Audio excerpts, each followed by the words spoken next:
सुरुवातीला महत्त्वाची आणि मोठी बातमी। अजितदादा यांच्या अपघातानंतर आमदार रोहित पवार चांगले आक्रमक झालेले पाहायला मिळतात। रोहित पवार यांनी पाषाणच्या सीआयडी कार्यालयामध्ये भेट दिली आहे आणि झिरो एफआयआर बाबत माहिती जाणून घेतली आहे।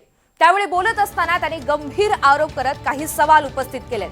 बारामतीमधील छोटा नेता अशोक खरातच्या संपर्कात होता, ज्यानं खरातच्या मदतीनं अजित पवार यांच्या तिन्ही घराबाहेर अघोरी पूजा केल्याचा गंभीर आरोप त्यांनी केला आणि तो छोटा नेता कोण असा प्रश्न त्यांनी आता उपस्थित केलेला आहे।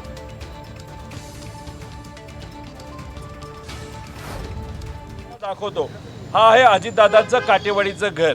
ही ती विहीर आहे, त्याच्याजवळ एक कोणाची तरी शेती आहे। त्या शेतीला हे एक बकरी मारून आणि पूजा करून हे 28 तारखेच्या आधीच तिथं टांगली होती। आता फक्त हाडं आणि काही थोडा प्रमाणात मांस हे तिथं आहे। बारामतीचा एक छोटा कुठला तरी नेता आहे जो खराताच्या सातत्याने संपर्कात होता।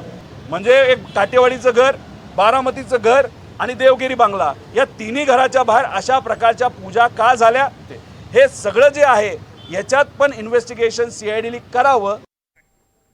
अधिकची माहिती जाणून घेत अजिंक्य धायगुडे आपल्यासोबत आहेत। अजिंक्य, रोहित पवार यांचा रोख नेमका कुणाकडे आहे आणि रोहित पवार नेमकं काय सुचवू पाहतायत?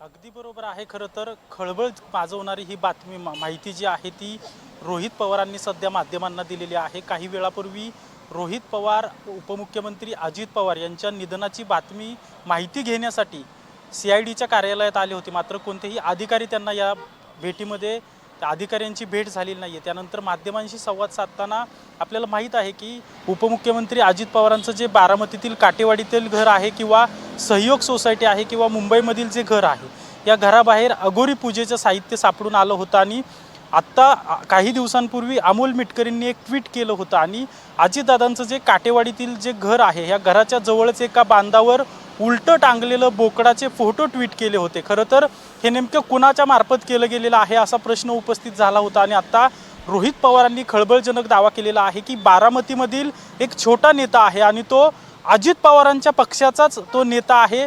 या छोट्या नेत्याच्या माध्यमातून ही सगळी अघोरी पूजा जी आहे ती केली गेली होती आणि या सगळ्या प्रकरणाचा तपास जो आहे तो सीआयडीने स्वतःकडे घ्यावा। अशोक खरात प्रकरणाचा तपास सीआयडीने स्वतःकडे घ्यावा आणि हे सगळा तपास केला गेला पाहिजे असं रोहित पवारांकडून सांगितलं गेलेलं आहे।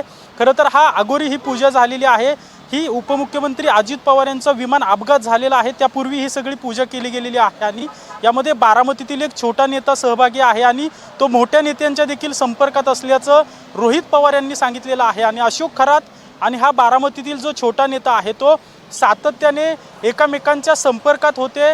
हा छोटा नेता बारामतीतील जो आहे तो सातत्याने अशोक खरातकडे अघोरी पूजा करण्यासाठी जात होता असं देखील रोहित पवारांनी सांगितलेलं आहे। आणि ज्यावेळी उपमुख्यमंत्री अजित पवारांचा 28 तारखेला अपघात झाला, 27 आणि 28 तारखेला मोठी बँकेमध्ये उलाढाल देखील झालं असल्याचं रोहित पवार यांच्याकडून घटनाक्रम पाहतो तेव्हा हा छोटा नेता नेमका कोण असा सवाल उपस्थित होतोय आणि जे प्रश्न आता रोहित पवारांनी उपस्थित केले त्या अनुषंगाने तपासामध्ये भर पडणार का हे पाहायचंय।